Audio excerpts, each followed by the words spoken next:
જય શ્રી કૃષ્ણ મિત્રો, આજે આપણે બનાવવાનું છે ફ્રૂટ કસ્ટર્ડ. ફ્રૂટ કસ્ટર્ડ બનાવવા માટે સૌથી પહેલાં આપણે ફ્રૂટ લઈ લીધું છે. કયું કયું લીધું બતાવું હું તમને. એક નંગ ચીકુ છાલ નીકાળી બીજ નીકાળી સમારી લીધું છે. એક નંગ કેરું સમારી લીધું છે. અડધું દાડમ લીધું છે નાનું.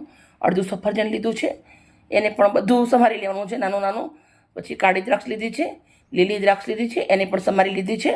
સાથે થોડું દૂધ લીધું છે, એના અંદર કેસરના વારા નાખ્યા છે, ખાંડ લીધી છે, અને આ છે કસ્ટર્ડ પાવડર 1 ચમચી. તો આપણે દૂધના અંદર નાખી દેવાનું છે. સરસ મજાનું એને મિક્સ કરી દેવાનું છે. 1 લીટર દૂધ મેં ગરમ મૂકી દીધું છે.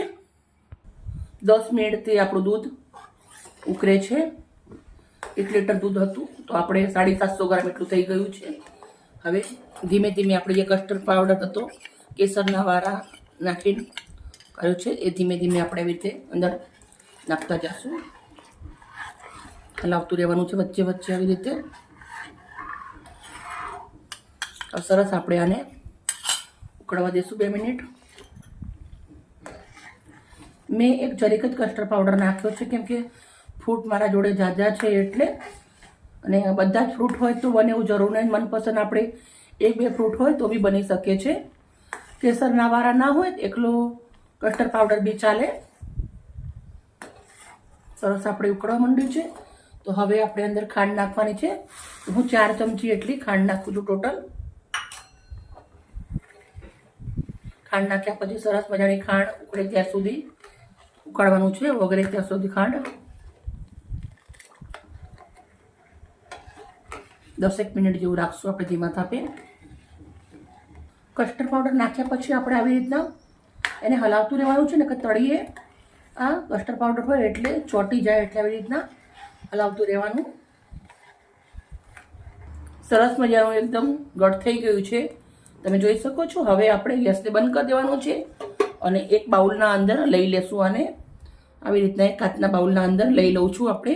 પછી આને સરસ ઠંડુ પડવા દેવાનું છે. બધું જ આપણે બાઉલના અંદર લઈ લેશું અને અડધો કલાક સુધી ફ્રીજમાં મૂકી દઈશું. મસ્ત ઠંડુ થઈ જાય પછી આપણે ફ્રૂટ નાખીશું. સરસ મજાનું ઠંડુ પાણી અને રેડી થઈ ગયું છે. તો હવે આપણે અંદર સફરજન નાખીશું. પછી 2 જાતની દ્રાક્ષ નાખું છું. પછી કેળા,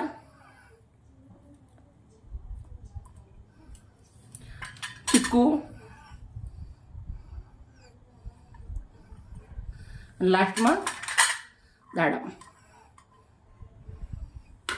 થોડું દાડમ મેં બચાવ્યું છે. હવે આપણે આને સરસ મિક્સ કરી દેવાનું છે.